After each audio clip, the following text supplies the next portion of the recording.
Halo semua, sebelum kita mulai videonya, pastikan dulu keadaan di sekitarmu.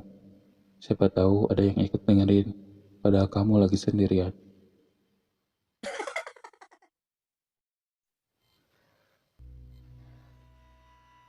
Namaku Reza, aku sekolah di salah satu SMA swasta di kota Bandung. Sekarang aku beranjak naik ke kelas 2. Ada yang bilang kalau sekolahku ini dijuluki sekolah paling serem di kota Bandung. Karena sekolahku ini adalah tempat persimpangan makhluk halus. Awalnya aku tidak begitu percaya, sampai aku mengalaminya sendiri. Sekitar jam 5 sore, aku masih latihan basket di lapangan sekolah, karena minggu depan akan ada turnamen antar SMA. Jadi sampai saat ini, anak-anak basket latihan lebih lama daripada biasanya. Bro, aku ke kamar mandi duluan ya, kataku pada teman-temanku. Aku berjalan tenang melewati lorong kelas yang sudah tampak gelap dan sepi. Setibanya di kamar mandi, aku gantungkan tasku dan mulai mandi. Beberapa saat ketika aku mandi, tiba-tiba saja lampu kamar mandinya mati. Aku berhenti menyiram tubuhku dan mulai mendekatkan telingaku ke pintu, dengan harapan aku tahu siapa orang yang mematikan lampu kamar mandi ini. Beberapa saat aku terdiam, ternyata tidak ada suara teman-temanku. Aku membuka sedikit pintu kamar mandi untuk melihat keadaan di luar, dan ternyata keadaan di luar pun sama gelapnya. Aku menutup kembali pintu lalu memakai baju. Aku pikir jika aku teruskan, sudah tidak kondusif lagi. Ketika aku sudah memakai bajuku, aku menggeserkan tubuhku sedikit ke kanan. Namun kakiku menginjak sesuatu. Ini seperti kaki seseorang.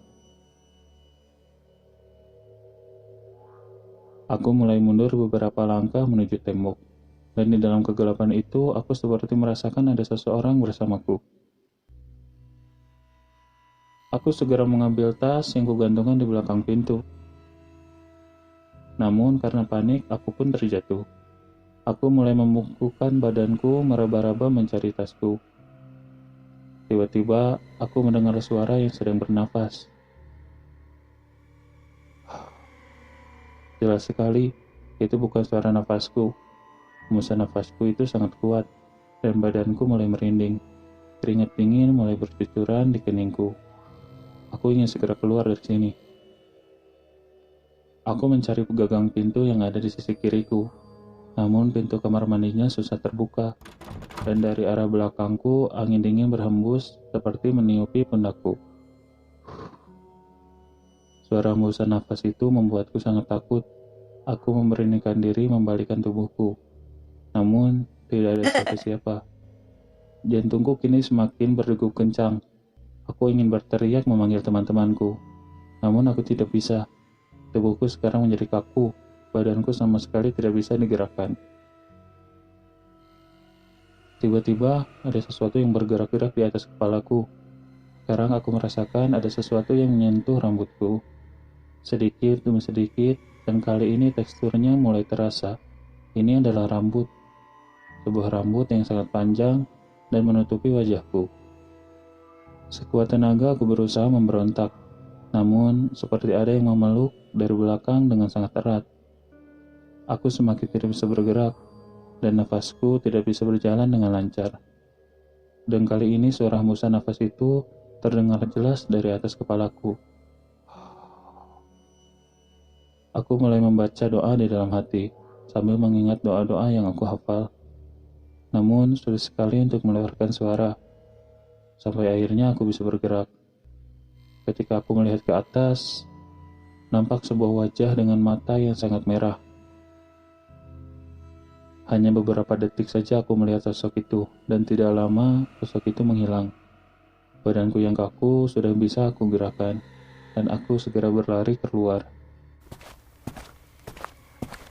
Di depan aku bertemu dengan teman-temanku yang sudah menunggu di pos satpam. Aku segera menceritakan kejadian tadi kepada teman-temanku, dan teman-temanku pada kaget. Lalu ceritaku ditanggapi oleh seorang satpam yang mengatakan bahwa aku memang salah. Aku salah karena sudah memakai kamar mandi itu. Konon, sejak dulu kamar mandi itu memang angker. Makanya setiap malam, lampu dimatikan agar tidak ada yang pergi ke sana. Satpam itu pun lanjut berkata, dia tidak tahu kalau aku lagi ada di sana.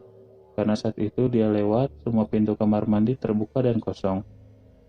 Aneh, padahal jelas sekali tadi aku ada di dalam salah satu kamar mandi itu.